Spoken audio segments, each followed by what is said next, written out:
Hello అండి, అందరికీ నమస్కారం. ఈ వైఎస్ఆర్సీపీ పార్టీ నాయకులు కానీ కార్యకర్తలు కానీ ఎంత దిగజాడు రాజకీయాలు చేస్తున్నారు అనంటే, మన టీటీడీ చైర్మన్ బిఆర్ నాయుడు గారి గురించి ఎంత ఇదిగా ప్రోపగాడ్ చేస్తున్నారు ఒక విషయం మీద ఒక క్లిప్ పట్టుకొని దాన్ని ఏఐ మార్ఫింగ్లు చేసి, మీరు అసలు నిజంగా మీకు మానవత్వం అనేది ఉందా? అసలు మనుషులేనా? రాజకీయాలు చేయండి అయ్యా. ఒక పర్సన్ మీద తనకి ఇక్కడ ఉన్నటువంటి టీవీ5 సంస్థలు కానీ లేకపోతే ఫ్యాక్టరీస్ కానీ అన్ని వదిలేసుకొని వేరే వాళ్ళకి అప్పచెప్పి దేవుడికి సేవ చేసుకుంటే చాలు అనే ఒక ఉన్నతమైన భావంతో తిరుమలకి వెళ్లి మొత్తం చూసుకుంటూ, ఇంతకు ముందు గత కాలంలో మీరు చేసిన దాష్టకాలన్నీ నీళ్లు పెట్టి కడిగేసినట్టు మొత్తం క్లీన్ చేసుకుంటూ, అక్కడ అన్నపానేదులు కానీ లడ్డు ప్రసాదం కానీ భక్తుల యొక్క సదుపాయాల విషయంలో కానీ చుట్టుపక్కల క్లీనింగ్ విషయంలో కానీ మొక్కటి చేసుకుంటూ దేవుడికి సంబంధించి ఉత్సవాల విషయంలో కానీ ఏ వారం ఏంటి స్పెషల్ గా చేయాల్సిన అన్ని పనులు కూడా నీట్ గా చేసుకుంటూ దగ్గరుండి భక్తులకి ఎలాంటి సదుపాయాలు అందుతున్నాయి ఏంటి అని భక్తుల మధ్యలోకి తిరిగి వచ్చి వాళ్ళని కనుక్కున్నటువంటి గొప్ప వ్యక్తిని పట్టుకొని మీరు ఇంత ప్రోపగాడ చేస్తున్నారే. అసలు మీరు మానవ జన్మ ఎత్తారా? మీరు మనుషులేనా? అసలు మీరు ఎందుకు ఈ విధంగా చేస్తున్నారు? మొన్నేమో హెరిటేజ్ గురించి నెయ్యిలో కల్తీ జరుగుతుంది అనేసి చెప్పేసి మాట్లాడారు. ఆ బోత్స గారి చేత ఏదో మాట్లాడిచ్చారు. వెంకటేశ్వర స్వామి పాటమంటూ 2 నెత్తి మీద కొట్టేసరికి ఈ రోజు హాస్పిటల్ పాలయ్యారు. ఎందుకు? ఉన్నది లేనట్టుగా లేనిది ఉన్నట్టుగా క్రియేట్ చేసి మాట్లాడడం వల్ల మీకేం ఒరిగేది? ఏం ఒరుగుతుంది?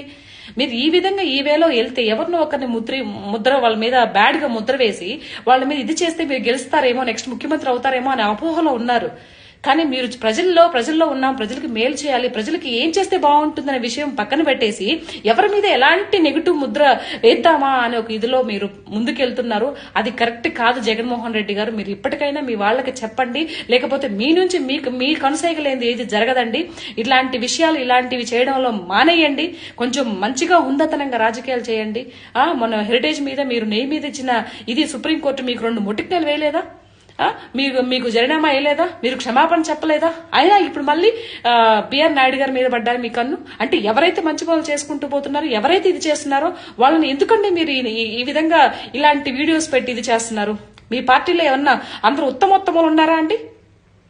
ప్రజలు మొత్తం చూస్తున్నారు. ఆంధ్రప్రదేశ్ రాష్ట్ర ప్రజలు మొత్తం కూడా మీ పార్టీలో ఉన్నటువంటి నాయకులు చేసినటువంటి దరిద్రాలన్నీ కూడా మీరు ఈ విధంగా చేయడం కరెక్ట్ గా జగన్మోహన్ రెడ్డి గారు. మీరు వెళ్తున్న వే ఏదైతే ఉందో అది టోటల్ రాంగ్ అండి. సో ఎప్పటికైనా కూడా ఇప్పటికైనా మంచి దోవలో వెళ్ళండి, మంచి పదవిగా మాట్లాడండి. మంచిగా వెళ్తే మీరు గెలవడానికి స్కోప్ ఉంటుందని, గెలవపోయినా పర్వాలేదు, కొన్ని సీట్లే రావడం, ప్రతిపక్ష హోదా అయినా వచ్చేదానికి ఆస్కారం ఉంటుందేమో. కానీ ఇదే వేలో మీరు ప్రతి ఒక్కరి మీద మంచి పని చేసుకున్న వాళ్ళు ప్రతి ఒక్కరి మీద నిందలు వేస్తూ పోతున్నారంటే మీకు భవిష్యత్తే ఉండదండి. ఇది మట్టుకు తథ్యం. వెంకటేశ్వర స్వామి అని ఉన్నాడు. ఏదైతే మీ నోటు గుండా ఆయన బిఆర్ నాయుడు గారి మీద మీరు బ్యాడ్ గా మీరు ముద్ర వేశారో, తిరిగి అదే నోటు గుండానే మీరు ఆయన నిప్పు అనే విషయం కూడా బయటకు వస్తుంది. ఎవరైతే ఈ విషయాన్ని తీసుకొని వచ్చి బయట నెట్టింట్లో పెట్టి వైరల్ చేస్తున్నారో వాళ్ళకి భగవంతుడే శిక్ష వేస్తాడు. క్షమాపణ చెప్పి వీళ్ళకి భారీ జరిమానా కూడా విధించే అవకాశం కూడా ఉంటుంది. బిఆర్ నాయుడు గారు ఏమంత సామాన్య వ్యక్తి కాదు. ఆయన తేలిగ్గా వదిలిపెట్టరు. ఓకేనా? గుర్తుపెట్టుకోవాలి. ఓం నమో Venkateshayya. Thank you so much. Hello అండి, అందరికీ నమస్కారం. జగన్మోహన్ రెడ్డి గారు ప్రెస్ మీట్ పెట్టి మీరు మాట్లాడిన ప్రతిసారి యూ ప్రూవిడానండి. ఎందుకు ఇలా మాట్లాడతారో, ఎందుకు వస్తారో కూడా అర్థం కాదు. ఇంత ఇదిగా ప్రశ్నించేవాళ్ళు, ఇంత ఇదిగా మాట్లాడేవాళ్ళు, ఉన్నవి లేనివి ఉన్నట్టుగా మాట్లాడే మీరు ప్రజలకి ఒక మంచి పనులు చేసుకుంటూ ప్రభుత్వం ముందుకెళ్లిపోతూ ఉంటే ఆ ప్రభుత్వం మీద బురద జల్లే ప్రయత్నం చేస్తున్న మీరు ఇవే మాటలు మీరు అసెంబ్లీకి వెళ్ళి ఎందుకు మాట్లాడటం లేదో నాకు అర్థం కాదు. మళ్ళీ సింహం సింగిల్ గా వస్తుంది అది అని చెప్పేసి మీ వాళ్ళంతా మాట్లాడతారు. ఒకటి నేర్పించండి. ఏదైనా ఒక మాట మాట్లాడితే దాని కింద పెద్ద బ్యాడ్ కామెంట్స్ పెట్టి, మీరు ఒకసారి ఇన్స్టాగ్రామ్ చూడండి నాది, నేను ఏదైనా పొలిటికల్ వీడియో పెడితే దాని కింద మీ వాళ్ళకి కొంచెం సంస్కారం నేర్పించండి. మీరు దాని కిందకు వచ్చేసి మాట్లాడిన మాటకి సమాధానం చెప్పకపోగా ఒక లకారంలో ఉపయోగించి మాట్లాడుతుంటారు. ఆంధ్రప్రదేశ్ లో మగవాళ్లే కాదు లేడీస్ కూడా ఉన్నారండి. మీరు పరిపాలన చేయాలి, నెక్స్ట్ ముఖ్యమంత్రి అవ్వాలనుకుంటే ముందు వాళ్ళ భద్రత కూడా, వాళ్ళ గురించి బ్యాడ్ గా మాట్లాడే వాళ్ళు కూడా మీరు వాళ్ళని శిక్షించి వాళ్ళకి అలా మాట్లాడొద్దని చెప్పే బాధ్యత కూడా మీ మీదే ఉంటుంది. సో ఇది ఫస్ట్ పాయింట్. సెకండ్ పాయింట్ ఏంటంటే, మీరు టీడీపీ ప్రభుత్వము సూపర్ 6 ఇవ్వడం విఫలమైంది. అవును, మరి మీరు సఫలమయ్యారు. మీరు ముఖ్యమంత్రిగా ఉన్నప్పుడు రాగానే సిబిఎస్ రద్దు చేస్తానన్న మీరు చేయలేకపోయారు. తర్వాత ప్రత్యేక హోదా తీసుకొస్తాను అని చెప్పేసి అది చేయలేకపోయారు. పోలవరం కంప్లీట్ చేయలేదు. సో మీరు చేసిన పనులు ఏంటి అని అంటే, ఖాళీగా ఉండే వాళ్ళకి, సోమరబోతులకి, సో ఆటో నడుపుకునే వాళ్ళందరూ అంటే వాళ్ళ పనులు వాళ్ళు చేసుకుంటూ ఉన్నప్పటికీ కూడా వాళ్ళ సోమరబోతులు చేసే ఒక నేపథ్యంలో వాళ్ళకి ఊరికే డబ్బులు ఇవ్వడం, ఇది పరిపాలన అని మీరు భ్రమపడుతున్నారు. సో మీరు ఏమీ చేయలేదు కాబట్టి రాష్ట్రాన్ని అప్పుల పాల్లో ఊబిలో దింపేశారు కాబట్టి ఈ రోజు మీకు 11 సీట్లు రావడానికి కారణం అది సెకండ్ పాయింట్. అది మీరు గుర్తుపెట్టుకోవాలి. కాకుండా బిల్ గేట్స్ వచ్చారు, వాళ్ళకి టీలు సమోసాలు తీసుకొచ్చిన ఖర్చు కూడా మాకు చెప్పాలి అని చెప్పేసి మీ వాళ్ళ చేత మాట్లాడిస్తున్నారు చూడు. ఇది థర్డ్ పాయింట్. ఇంతకన్నా దౌర్భాగ్యం ఇంకోదేముండదు. దావోస్కి వెళ్లి మేము అక్కడికి వెళ్లి మాట్లాడాలి, కంపెనీస్ తీసుకురావాలి, పెట్టుబడులు తీసుకురావాలి, మాట్లాడే ఆలోచన మీకు లేకపోగా అక్కడికి వెళ్తే చలి వచ్చేస్తుంది, చలి గడ్డగట్టిపోతాము అని మాట్లాడించిన మీ మంత్రులు, మాట్లాడేటువంటి మీ పార్టీ మంత్రుల గురించి మాట్లాడాలి మీరు. ఇది fourth point. So bill gates వస్తే ఈ రోజు రాష్ట్రానికి ఎక్కడ కంపెనీస్ వస్తాయి, ఎక్కడ అభివృద్ధి చెందిపోతుందో, ఎక్కడ మళ్ళీ ప్రజలు వైసీపీ పార్టీని, జగన్మోహన్ రెడ్డిని మనం మర్చిపోతారేమో అన్న బాధతో ఈ రోజు మీరు కొన్ని మాటలు వదిలేయడం జరుగుతుంది. రాజకీయం చేయండి సార్, మరి ఇంత అబద్ధపు రాజకీయాలు చేయకండి. ఆ రాష్ట్రము మంచిగా అన్ని పథకాలు ఇచ్చుకుంటూ అన్ని చేసుకుంటూ రాష్ట్రానికి కంపెనీస్ ని పెట్టుబడి తీసుకొచ్చే పనిలో నిమగ్నమై ఉంటే ఇలాంటి మాటలు మాట్లాడడం ఎంతవరకు సబబు?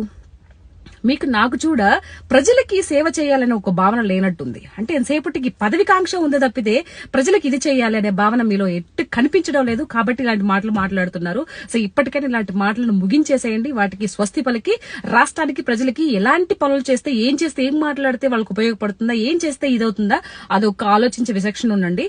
సారీ, తెలుగు రాదు అంటున్నాం. మీకు తెలుగునే కాదు, మీకు ఏ సబ్జెక్టు రాదు.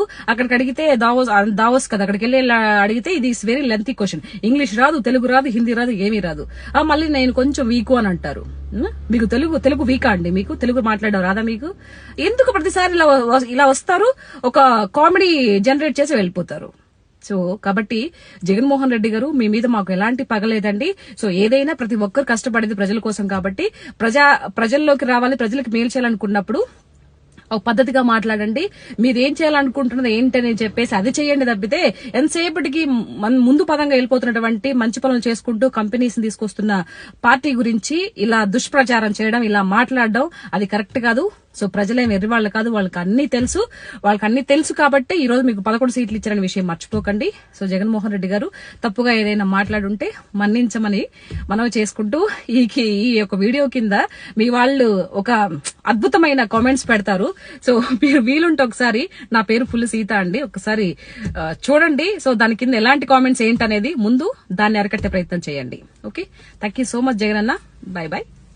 జై భారత్. హలో అండి, అందరికీ నమస్కారం. రాజకీయాలు చేయొచ్చు కానీ మరి ఇంత దిగజాడు రాజకీయాలు చేయడం ఎంతవరకు సబబండి? అంబంటి గారు, మీరు ఇంతకు ముందు ఒక ఎమ్మెల్యేగా పనిచేశారు. మీరు ఎక్కడున్నారా, ప్రజల్లో ఉన్నామా లేకపోతే ఎక్కడున్నామా అనేది ఆ మాత్రం విచక్షణ కోల్పోతారండి మీరు. నోటికొచ్చినట్టు ఏ మాటలు వస్తే ఆ మాటలు. మీరు ఎట్లా మనిషికి ఎట్లా వాల్యూ ఇవ్వరు? అతనికి ఉన్నటువంటి పొజిషన్ గురించి అయినా మీకు వాల్యూ ఇచ్చారా? అతను మీరు మాట్లాడిన మాటల వ్యక్తి ఎవరండి? ఒక రాష్ట్రానికి ముఖ్యమంత్రి. అలాంటి వ్యక్తిని పట్టుకొని మీకు ఇష్టానుసారంగా అలాంటి బూతులు మాట్లాడతారా? రాబోయే తరానికి మీరు ఏం చెప్తున్నారు? అలాగే మాట్లాడమని చెప్తున్నారా? మిమ్మల్ని చూసి ఏం నేర్చుకోవాలి? సిగ్గుగా అనిపించట్లేదు మీకు చదువు నేర్పించే సంస్కారం ఇదేనా? మీ పేరెంట్స్ మీకు నేర్పించిన సంస్కారం ఇదేనా? ఇష్టానుసారంగా మాట్లాడతారా మీరు? మేము ఏది మాట్లాడడం మాకు సరిపోతుంది, మా వెనకాతల ఒక పెద్ద ఇది ఉంది అని అనుకుంటే అది మీరు అపోహ. జగన్మోహన్ రెడ్డి గారు, మీకు ఒక విషయం విన్నవించుకుంటున్నామండి. ఇలాంటి వ్యక్తులకి మీరు ఎంత దూరం చేసుకుంటే, మీరేదో పాదయాత్ర ఏదో యాత్రలు చేస్తున్నారు కదా, ఇలాంటి వ్యక్తుల్ని ఎంత తొందరగా మీరు దూరం చేసుకుంటే అంత తొందరగా మీరు అనుకున్న గోల్కి రీచ్ అవుతారు. లేదు ఇలాంటి వ్యక్తులు, బూతులు మాట్లాడే వ్యక్తులు పెట్టుకుని మేము ప్రయాణం చేస్తూ ఉంటాం అనుకుంటే మీరు అనుకున్న గోల్ ఎప్పుడు రీచ్ అవ్వలేరండి. మీరు పప్పులో కాలు వేస్తూనే ఉంటారు. సో మీకు సగర్వంగా నేను విన్నవించుకుంటున్నాను. ఇది ఇలాంటివి ఇప్పుడు మాట్లాడండి, ఇప్పుడు ప్రెస్ మీట్ పెట్టి మాట్లాడండి. ఇప్పుడు ఈవిడ వస్తుంది, ఎవరు? రోజా. ఆవిడ వస్తుంది, ఇప్పుడు రాదు. ఇలాంటి మాటలు మాట్లాడినప్పుడు రాదు ఆవిడ. ఇంకేదో జరిగినప్పుడు లేనిది కూడా ఉన్నట్టు చెప్పడానికి తెగ మేకప్ వేసేసుకుని లిప్స్టిక్లు కొట్టేసి వచ్చేస్తుంది. ఏడీబీడి రోజక్క ఇప్పుడు మాట్లాడవా నువ్వు? ఎవరైనా వ్యక్తి గురించి దుర్భాషలు ఆడినప్పుడు మరి ప్రజాస్వామ్యంలో ఉన్నావు కదా, నువ్వు మాట్లాడాలి కదా. మనం ఎందుకు మాట్లాడతాం? మనం మాట్లాడదాం అంటే మీ వాళ్ళకి ఒక న్యాయము, ఎదుటి వాళ్ళకి ఒక న్యాయమా? కొంచెం కూడా సిగ్గనిపించట్లేదు మీ వాళ్ళకి? సో జగన్మోహన్ రెడ్డి గారు ఇప్పుడు మీరు ఈ టైంలో స్పందించాలండి. మీరు ఏదైతే బాబు గారిని ఉద్దేశించి ఆ వ్యక్తి అమ్మంటి గారు అసభ్యకరంగా పదజాలంతో మాట్లాడారో మీరు అతన్ని ఖండించాలి. అతని మీ పార్టీని సస్పెండ్ చేయాలి. ఇది మేము ఆంధ్ర రాష్ట్ర ప్రజలందరూ కోరుకుంటున్నాము. మీరు ఎప్పుడైతే ఈ పని చేస్తారో అప్పుడే మీ యొక్క అడుగు ఫస్ట్ మీరు ఏదైతే మీరు గోల్ రీచ్ అవ్వడానికి మొదటి అడుగుగా మేము భావిస్తాము. లేదు మేము అలా చేయము అని అంటే మీ కర్మ, మీ ఇష్టం. సో ఇంకొక విషయం ఏంటి అంటే మన మెగాస్టార్ చిరంజీవి గారికి సో వారసుడైతే వచ్చేసాడండి. అండ్ అబ్బాయి అమ్మాయి పుట్టారంట. సో కంగ్రాచులేషన్ చిరంజీవి గారు. సో ఆ ఇద్దరు బిడ్డలకు కూడా ఆ వెంకటేశ్వర స్వామి యొక్క కరుణా కటాక్షం పుష్కలంగా ఉండాలని మనస్ఫూర్తిగా కోరుకుంటున్నాను. Thank you so much.